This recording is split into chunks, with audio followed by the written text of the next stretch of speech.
تیسری صفت وَإِذَا خَاطَبَهُمُ الْجَاهِلُونَ قَالُوا سَلَامًا، یہ گزشتہ جمعہ ہماری اس پر تفصیل چل رہی تھی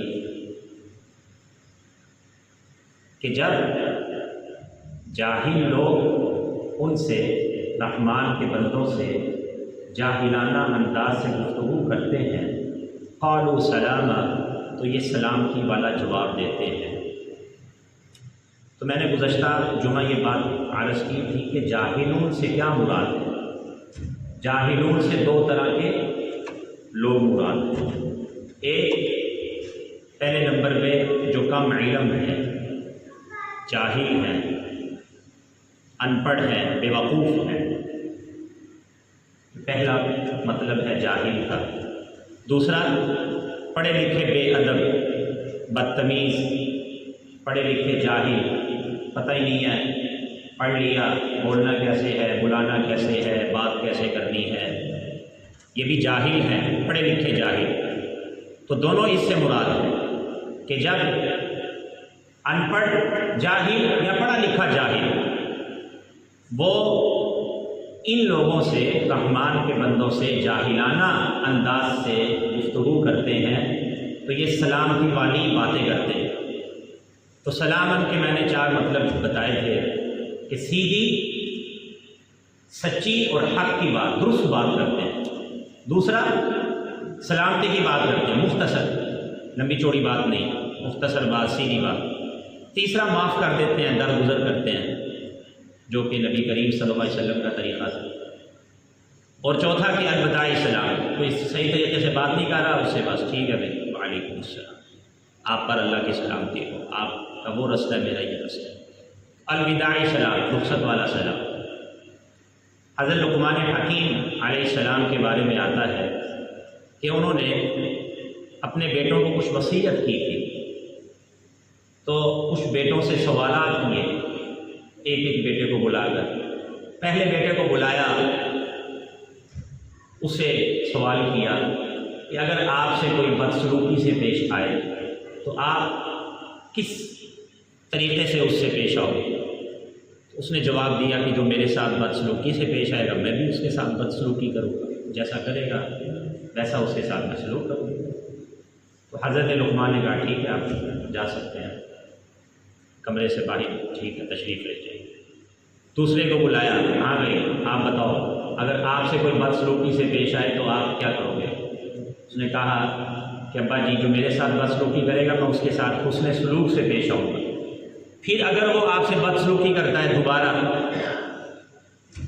تو اس نے کہا کہ میں پہلی کی بھی کسر نکالوں گا، پہلی میں نے معاف کیا نا، اس کی بھی میں کسر نکالوں گا، ٹھیک ہے آپ جائیں تشریف لے جائیں۔ تیسرے کو بلایا، اگر آپ کے ساتھ میں بدسلوکی سے پیش آئے آپ کیا کریں گے؟ وہ کہنے لگا کہ جو میرے ساتھ بدسلوکی سے پیش آئے گا میں اس کے ساتھ حسن سلوک سے پیش آؤں۔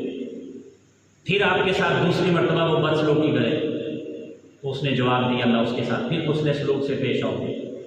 تیسری مرتبہ وہ آپ سے بدسلوکی سے پیش آتا ہے، اس نے کہا ابا جی میں اس کے ساتھ پھر حسن سلوک سے پیش آؤں گا۔ حضرت لقمان نے کہا کہ وہ آپ کے ساتھ بدسلوکی پر تلا ہوا ہے، اس نے فیصلہ کر لیا میں تیرے ساتھ بدسلوکی سے پیش آؤں گا۔ تو اس نے جواب دیا ابا جی کہ میں نے بھی پھر فیصلہ کر لیا ہوگا کہ میں بھی اس کے ساتھ حسن سلوک سے پیش آؤں۔ اگر اس کو بدسلوکی سے پیش آتے ہوئے شرم نہیں آتی تو مجھے اس کے ساتھ حسن سلوک سے پیش آتے ہوئے شرم نہیں آتی۔ تو حضرت لقمان نے فرمایا کہ میرا جو صحیح جانشین ہے، جو میرا صحیح جانشین ہے میرا یہ بیٹا ہے، پھر اسی بیٹے کو اپنا جانشین بنائے۔ جیسا کہ روایات میں آتا ہے رسول اللہ صلی اللہ علیہ وسلم صحابہ کرام کے ساتھ بیٹھے تھے، ایک دیہاتی شخص آیا، پہلے زمانے میں بیت الخلاء تو نہیں تھی، تو کسی آڑ میں سہارا لے کر، آڑ کا سہارا لے کر قضائے حاجت کرنی ہوتی تھی۔ تو وہ ایک شخص آیا دیہاتی، اس نے دیکھا مسجد نبوی کا جو احاطہ ہے بڑا زبردست ہے، آڑ بھی ہے دیوار بھی ہے، تو ادھر ہی بیٹھ گیا، تیزی سے وہ قضائے حاجت کرنے لگا۔ صحابہ کرام غصے سے اس کو دیکھ رہے، ماں رک جا، ٹھہر جا ادھر ہی۔ اللہ کے نبی نے فرمایا آرام سے اس کو کرنے دو، ٹھہر جاؤ، اس کو کرنے دو۔ پھر فرمایا کہ جاؤ پانی لے آؤ، اس کو صاف کرو، گندگی جو اس نے کی ہے۔ پھر اس شخص کو بلایا، اس کو فرمایا کہ بھائی یہ مسجد ہے، یہ اللہ کا گھر ہے، اس میں اللہ کی عبادت کی جاتی ہے، اس میں گندگی نہیں پھیلائی جاتی ہے۔ اللہ کے نبی نے اس کو اس انداز سے سمجھایا۔ اب جب وہ شخص چلا گیا اپنے قبیلے میں قوم والوں کے پاس جا کر کہتا ہے کہ میں نے قسم سے محمد صلی اللہ علیہ وسلم جو مسلمانوں کے استاد ہیں، مسلمانوں کے رسول ہیں، میں نے ان سے زیادہ کوئی شفیع، کوئی مہربان نہیں دیکھا۔ میں نے اتنی گندی حرکت کی کہ ان کے عبادت خانے میں جا کر میں نے گندگی پھیلائی، مجھے نہ انہوں نے برا بلا کہا، نہ مجھے ڈانٹا، بلکہ بڑے پیار سے بلایا، بڑے پیار سے سمجھایا۔ تو واللہ میں نے ان سے کوئی بڑا شفیع، کوئی بڑا مہربان نہیں دیکھا۔ یہ کیا ہے؟ وَإِذَا خَاطَبَهُمُ الْجَاهِلُونَ، کہ جب آپ سے کوئی جہالت سے پیش آتا ہے قَالُوا سَلَامًا، تو آپ اس سے سلامتی کے ساتھ پیش آئیں، کہ جس سے دوسروں کو تکلیف بھی نہ ہو، خود بھی گناہ گار نہ ہو، اپنی زبان بھی گندی نہ ہو، اور اگر کوئی جھگڑا کرتا ہے جھگڑے کا جواب بھی جھگڑے سے نہ ہو، گالی دیتا ہے گالی کا جواب گالی سے نہ ہو، کوئی بہتان لگاتا ہے اس کا جواب بہتان سے نہ ہو۔ یہ کیا؟ یہ عباد الرحمن ہیں، یہ رحمان کے بندوں کی یہ وصف ہے، ان کی خصوصیت ہے۔ تو اللہ رب العزت میرے اندر بھی، آپ کے اندر بھی، ہم سب کو یہ صفت اپنے اندر پیدا کرنے کی اللہ توفیق عطا فرمائے۔ یہ تیسری صفت ہے، وَإِذَا خَاطَبَهُمُ الْجَاهِلُونَ قَالُوا سَلَامًا۔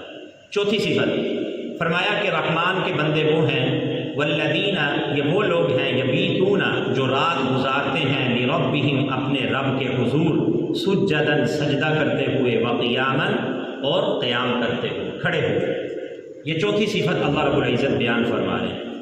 اس کو اللہ تعالیٰ نے قرآن مجید میں کئی جگہوں پر مختلف اسلوب سے بیان فرمایا، جیسا کہ سورہ الف لام میم سجدہ 21ویں پارے میں فرمایا، انما یؤمن بآیاتنا الذین، کہ ہماری آیات پر صرف وہی لوگ ایمان لے کر آئے ہیں، الذین اذا ذکروا بہا، کہ جب ان آیات کے ذریعے ان کو نصیحت کی جاتی ہے، خروا بہا سجدا، وہ گر پڑتے ہیں سجدے میں، وسبحوا بحمد ربہم، اور اپنے پروردگار کی حمد کے ساتھ تسبیح اور پاکی بیان کرتے ہیں، وَهُمْ لَا يَسْتَكْبِرُونَ، اور وہ تکبر نہیں کرتے۔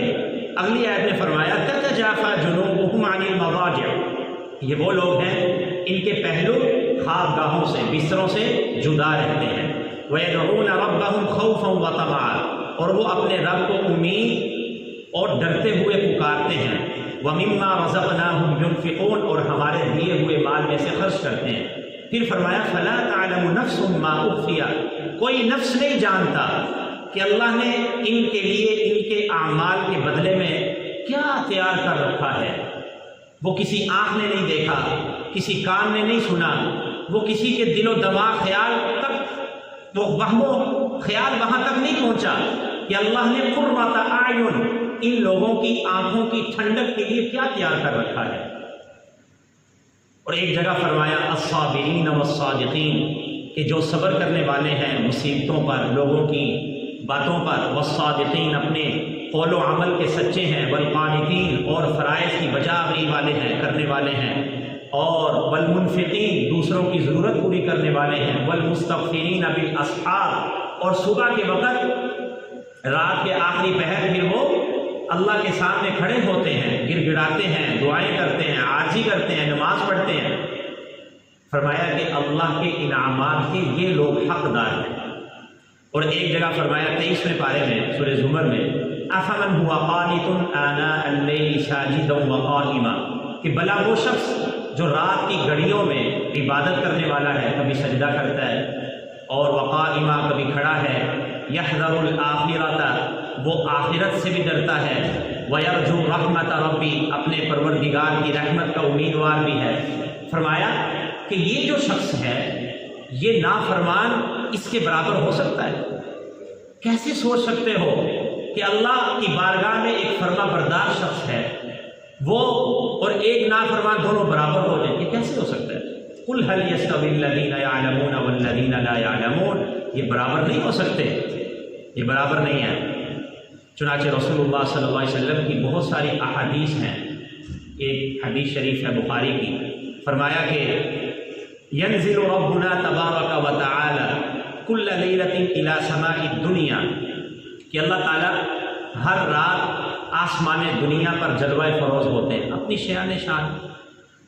حین یبقى ثلث اللیل الآخر، جب رات کے 2 ثلث گزر جاتے ہیں یعنی رات کے تیسرے حصے میں، اور پھر اعلان کرتے ہیں، ہوا یقول، اللہ اعلان کرتے ہیں، میں یدعو، کون ہے مجھے پکارنے والا کہ میں فاستجیب له، اس کی دعا قبول کروں، میں یسألنی، کون ہے مجھ سے مانگنے والا کہ میں اس کا سوال پورا کروں، میں یرزقنی، کون ہے مجھ سے رزق طلب کرنے والا، فارزقہ، میں اس کو روزی دے دوں، الا من مبتلا، کون ہے مصیبت میں پھنسا ہوا، فاعافیہ، میں اس کو مصیبت سے نکال۔ اور ایک روایت میں اللہ کے نبی نے فرمایا علیکم بقیام اللیل، کہ تم قیام اللیل، رات کو اٹھ کر اللہ کے سامنے کھڑے ہونے کو، گڑ گڑانے کو لازم پکڑ لو۔ کیوں؟ فإنہ دأب الصالحین قبلکم، جو تم سے پہلے نیک لوگ گزرے ہیں، انبیاء کرام علیہ السلام، یہ ان کا طریقہ ہے۔ وَهُوَ قُرْبَةٌ لَكُمْ إِلَىٰ رَبِّكُمْ، یہ تمہیں تمہارے رب کے قریب کر دینے والی ہے۔ وَمَغْفَرَةٌ لِلسَّيِّئَاتِ، تمہارے گناہ یہ ختم کرنے والی ہے۔ وَمَنْهَاةٌ عَنِ الْإِثْمِ، اور گناہوں سے روکنے والی بھی ہے۔ اور ایک روایت میں اللہ کے نبی کے قیام اللیل اور تہجد کا جو ذکر کیا گیا ہے، بہت ساری روایات ہیں، اس میں ایک روایت ہے کہ رسول اللہ صلی اللہ علیہ وسلم اتنا لمبا قیام فرماتے تھے کہ بس اوقات آپ کے پاؤں مبارک میں برف پڑ جایا کرتے تھے، سوج جایا کرتے تھے، اور صحابہ کہا کرتے تھے یا رسول اللہ لما تصنع هذا وقد غفر لك ما تقدم من ذنبك وما تأخر، اتنی مشقت کیوں اٹھاتے ہیں آپ تو بخشے بخشائے ہیں۔ اللہ کے نبی پھر ارشاد فرماتے افلا اکون عبدا شکورا، تو کیا میں پھر اپنے پروردگار کا شکر گزار بندہ نہ بنوں؟ ایک قاصد آیا، ایلچی، سفیر کسی دوسرے ملک کا، تو کچھ دن اس نے صحابہ اکرام کے ساتھ گزارے مسجد نبوی میں۔ جب واپس گیا تو اس نے اپنے لوگوں کو جا کر صحابہ اکرام کی یہ شان اس نے سنائی، بڑے عجیب الفاظ ہیں۔ اس نے کہا کہ ہم فرسان بالنہار ورہبان باللیل، یہ محمد صلی اللہ علیہ وسلم کی جو جماعت ہے، ان کے جو درباری ہیں، عجیب جماعت ہے، یہ دن کے وقت مجاہد ہیں اور رات کے وقت عابد ہیں، کہ دن کے وقت میدان جنگ میں الہ کلمت اللہ کے لیے لڑتے ہیں، مشقت میں ہیں، اور رات کے وقت ان سے بڑا کوئی عبادت گزار ہی نہیں۔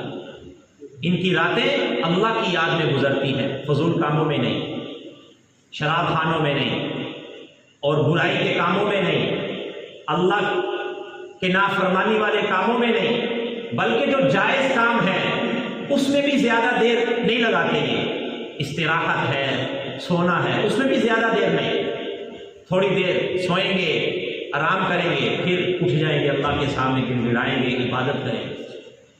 اس نے جا کر ان الفاظ سے صحابہ اکرام کے اعمال کو، صحابہ اکرام کی شان کو اس نے بیان کیا، ہم فرسان بالنہار ورہبان باللیل، کہ دن کے وقت یہ مجاہد ہیں اور رات کے وقت یہ عابد ہیں۔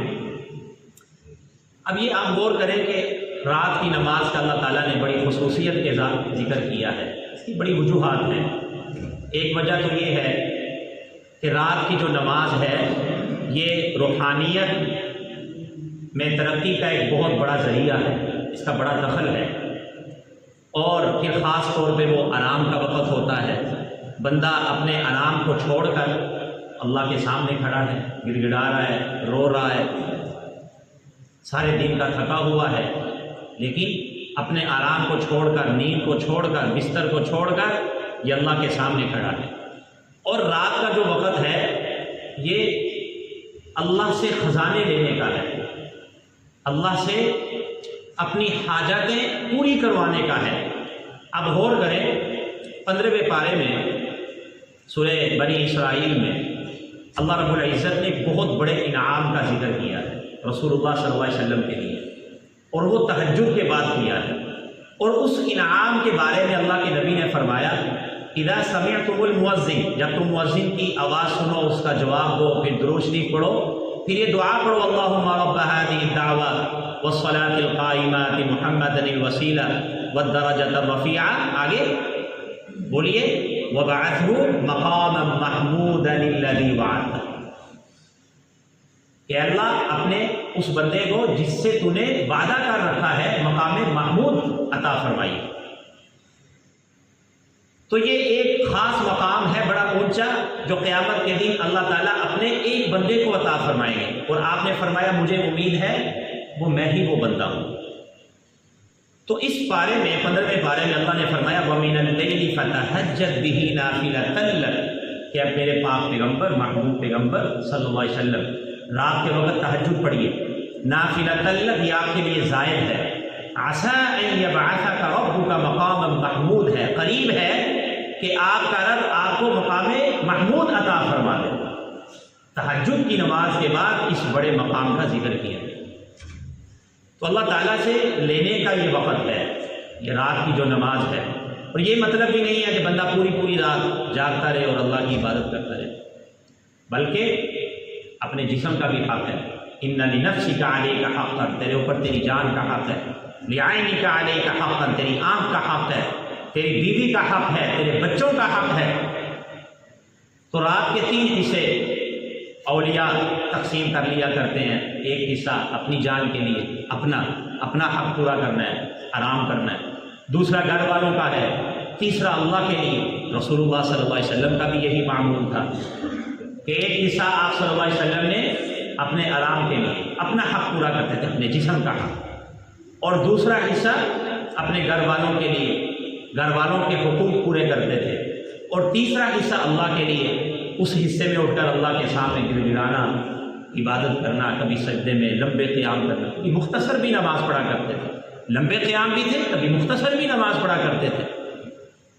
اور اس کے بڑے انعامات ہیں احادیث میں بے شمار، قرآن مجید میں بھی احادیث میں بھی، جیسا کہ آپ نے یہاں بھی آخر میں پڑھیں گے. اور جو 2 آیات میں نے تلاوت کی اس کا ترجمہ بھی آپ کے سامنے آ. اتنے انعامات ہیں. ایک حدیث شریف میں اللہ کے نبی نے فرمایا کہ یہ لوگ جو راتوں کو اٹھنے والے ہیں حساب کتاب شروع ہونے سے پہلے ہی بغیر حساب کتاب کے اللہ ان کو جنت میں داخل فرما دیں گے. ان کو داخل کرنے کے بعد پھر بقیہ لوگوں کا حساب کتاب شروع ہوگا. اتنا انعام ہے یہ نماز پڑھنے والوں کے لیے. اور اس کی رکعات کتنی ہے؟ 2 سے 12 تک ہے. جتنی توفیق مل جائے 2 پڑھ لیں، بہتر ہے 4 پڑھ لیں، اس سے بہتر ہے 8 پڑھ لیں. 12 رکعات کا بھی ثبوت ملتا ہے. حضرت ام سلمہ رضی اللہ تعالیٰ عنہ فرماتی ہیں رسول اللہ صلی اللہ علیہ وسلم جب تندرست تھے، جوان تھے، 8 رکعت تہجد پڑھتے تھے، 3 وتر تھے، پھر وتر کے بعد 2 رکعت اور پڑھتے تھے. یا تو وہ نفل ہوتے تھے یا وہ فجر کی 2 سنت ہوتی تھی. اور جب ضعیف ہو گئے، بڑھاپے کے آثار شروع ہوئے، تو آپ صلی اللہ علیہ وسلم 4 رکعت نماز تہجد پڑھا کرتے تھے. تو جتنی توفیق مل جائے. تہجد کی 3 صورتیں ہیں. ایک صورت یہ سب سے اعلیٰ جو ہے وہ یہی ہے کہ آدمی سونے کے بعد اٹھ کر آخری حصے میں وہ تہجد کی نماز پڑھے، جیسا کہ رسول اللہ صلی اللہ علیہ وسلم کا سنت طریقہ بھی یہی ہے. آرام فرما کر جب اٹھتے منہ پہ ہاتھ پھیرتے اور پھر یہ آیات تلاوت فرماتے بستر میں بیٹھے ان فی خلق السماوات والارض واختلاف اللیل والنہار لآیات. سورہ آل عمران کا آخری مکمل کو تلاوت فرماتے، پھر مسواک کرتے، وضو کرتے، پھر نماز پڑھتے. یہ تہجد کا سب سے اعلیٰ اور بہتر طریقہ. دوسرا کہ رات کے وقت کسی بھی حصے میں نماز پڑھ لی جائے. اللہ سے امید ہے کہ انشاءاللہ تہجد گزاروں میں ہمارا شمار ہو جائے گا. کوئی شخص مغرب کی نماز کے بعد نفل پڑھتا ہے، یا عشاء کے بعد 2 سنت پڑھتا ہے، 3 وتر پڑھتا ہے، یا رات کو آپ جب سونے لگے 12 بجے 1 بجے جتنی آپ کو توفیق ملی پڑھ لی. یہ دوسرا طریقہ ہے. تیسرا طریقہ جیسا کہ آگے آپ کو صحیح مسلم شریف کا حوالہ بھی ہے کہ تیسرا طریقہ یہ ہے کہ عشاء کی اور فجر کی نماز جماعت کے ساتھ مسجد میں ادا کرنا. جو عشاء کی نماز اور فجر کی نماز مسجد میں آ کر، گھر میں نہیں. الفاظ ہیں صحیح مسلم شریف کے من صلی العشاء فی جماعت، کہ جو شخص عشاء کی نماز پڑھے جماعت کے ساتھ، فَكَأَنَّمَا قَامَ نِصْفَ اللَّيْلِ، گویا اس نے آدھی رات قیام کیا۔ وَمَنْ صَلَّى الصُّبْحَ بِجَمَاعَةٍ فَكَأَنَّمَا صَلَّى اللَّيْلَ كُلَّهُ، اور جس نے پھر صبح کی نماز بھی جماعت کے ساتھ پڑھی اس نے گویا کہ ساری رات نماز پڑھی، یعنی اس کا شمار بھی پھر تہجد گزاروں میں ہوگا۔ حضرت عمر رضی اللہ تعالیٰ کے دور میں ایک شخص تھے، حضرت سلیمان بن ابی حسنہ، تابعی تھے، امام کے قریب ہی نماز پڑھتے تھے۔ ایک دن نہیں آئے، حضرت عمر کو فکر لاحق ہوئی شاید بیمار ہیں، بیمار کرسی کے لیے گھر چلے گئے، پوچھا کہ آج وہ آئی نہیں فجر میں؟ ان کی والدہ نے بتایا کہ رات بھر وہ تہجد پڑھتے رہے، نماز پڑھتے رہے، عبادت کرتے رہے، صبح کے وقت نیند کا غلبہ ہونے لگا تو آرام کر رہے ہیں، وہ اٹھ نہیں سکے۔ تو حضرت عمر رضی اللہ عنہ نے فرمایا کہ ساری رات سونا اور صبح اٹھ کر فجر کی نماز مسجد میں جا کر جماعت کے ساتھ پڑھنا یہ زیادہ بہتر ہے، یہ زیادہ پسندیدہ ہے، اس بات سے کہ ساری رات بندہ نفل پڑھے، عبادت کرے اور صبح کی نماز کے وقت وہ سو جائے، گھر میں پڑھ لے یا جماعت کے ساتھ نہ مسجد میں جا کر نہ پڑھے۔ فرمایا یہ بہتر نہیں ہے، بہتر کیا ہے کہ فجر کی نماز جماعت کے ساتھ شریک ہو جائے۔ تو یہ تہجد گزاروں میں ان کی فہرست میں اپنے آپ کو شامل کرنے کے لیے اللہ سے امید رکھتے ہوئے کم از کم یہ درجہ ہے، کم از کم میں کہہ رہا ہوں کہ عشاء کی اور فجر کی نماز جماعت کے ساتھ مسجد میں ادا کی جائے۔ اس کی اور انشاءاللہ بہت ساری احادیث ہیں، آئندہ جمعہ اس پر بات کریں گے۔ اللہ رب العزت سے دعا ہے ان باتوں پر مجھے بھی آپ حضرات کو بھی صدق دل سے عمل کرنے کی توفیق عطا فرمائے۔ وآخر دعوانا ان الحمد للہ۔